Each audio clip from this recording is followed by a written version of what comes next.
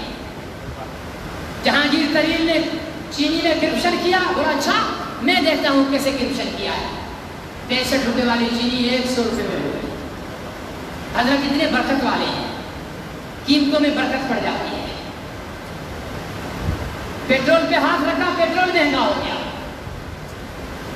کھانے پینے آٹے کے لیے انکوائری بچھانے کی کوشش کی، آٹا مہنگا ہو گیا. حضرت صاحب یہ پاکستان کی عزت اور وقار پر بھی ہاتھ رکھو تاکہ عزت و وقار بلند ہو، لیکن نہیں لگتا تمہارے ہاتھ اتنے منحوس ہیں کہ پاکستان کا عزت و وقار گر جائے گا. میرے عزیز دوستو، پاکستان سے محبت کرو. کیسے؟ جھنڈا لگا کر نہیں، پاکستان کو نقصان سے بچا کر. ایک بادشاہ تھا، اس نے کہا کہ یہ حوض جو ہے تالاب کا، وزیر کو کہا کہ یہ دودھ سے بھر کر. کس سے بھر کے دو؟ دودھ سے.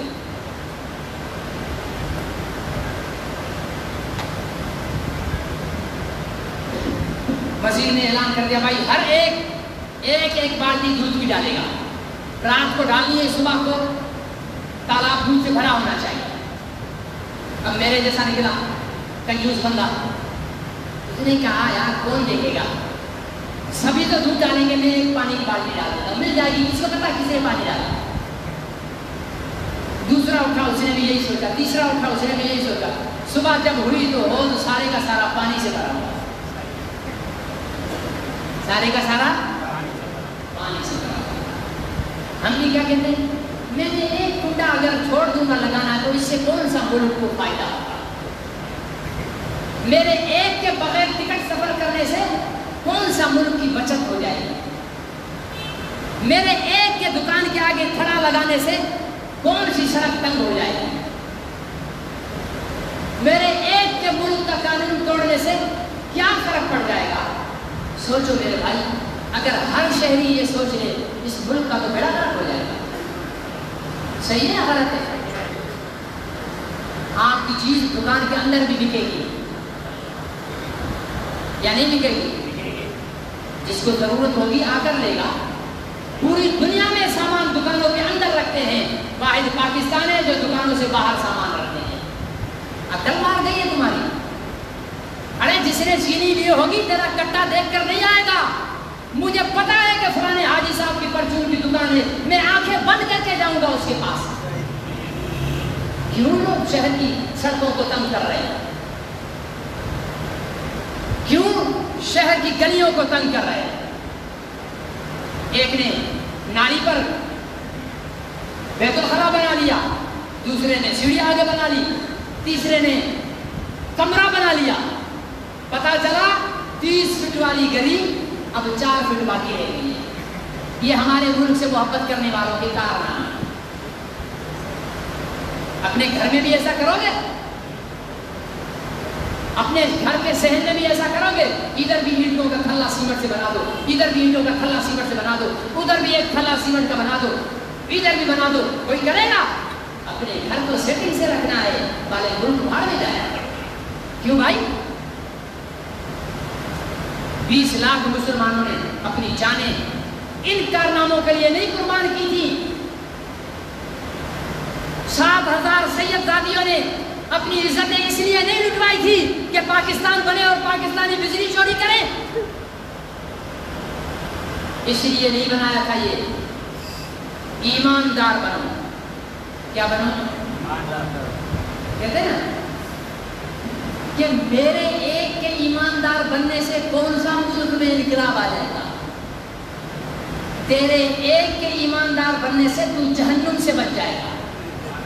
انقلاب آئے یا نہ آئے، صحیح ہے یا غلط ہے؟ تو جہنم میں الٹا لٹکنے سے بچ جائے گا، تو جہنم کے گردوں سے بچ جائے گا، تو فرشتوں کے ٹھڈوں سے بچ جائے گا، تو اس آگ سے بچ جائے گا جس کا ایندھن پتھر ہوں گے، لکڑی نہیں۔ تو ان سانپ اور بچھوؤں سے بچ جائے گا جو ایک ڈنک لگائیں گے تو 70 ہاتھ زمین سے نیچے دھستا چلا جائے گا۔ تو جہنم سے بچ جائے گا۔ فرمایا جہنم کی نبی پاک نے فرمایا جہنم کے زنجیروں کی ایک کڑی، کڑی سمجھتے ہو نا، کڑی سے کڑی مل کر زنجیر بنتی ہے۔ فرمایا ایک کڑی اس زمین پر رکھ دی جائے، ساری زمین سے ہر چیز ختم اور فنا ہو جائے۔ اس جہنم کی ایک کڑی میں اتنی حرارت ہے، وہ بےایمانی کرنے والے، وہ چوری کرنے والے، وہ ملک کا بیڑا غرق کرنے والے، وہ بےایمان تو سدھر جا ورنہ یہ چیز تیرے نصیب میں آئے گی۔ ملک کا تو بعد میں دیکھا جائے گا، تو اپنے آپ کو تو بچا۔ تو ایمانداری کرے گا، تو 2 نمبری نہیں کرے گا، تو چوری نہیں کرے گا، تو دھوکہ نہیں دے۔ کہتے ہیں مولوی صاحب یہ تو شریعت کا مسئلہ نہیں ہے نا، بڑا پھٹا آگے لگا لیا تو کیا ہوا؟ ہے شریعت کا مسئلہ۔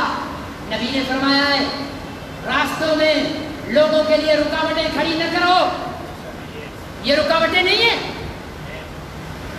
یہ نہیں ہے رکاوٹیں، رکاوٹیں ہیں یہ۔ ہٹاؤ ان کو، اپنے شہر کو صاف کرو، اپنی گلیوں کو صاف کرو، اپنے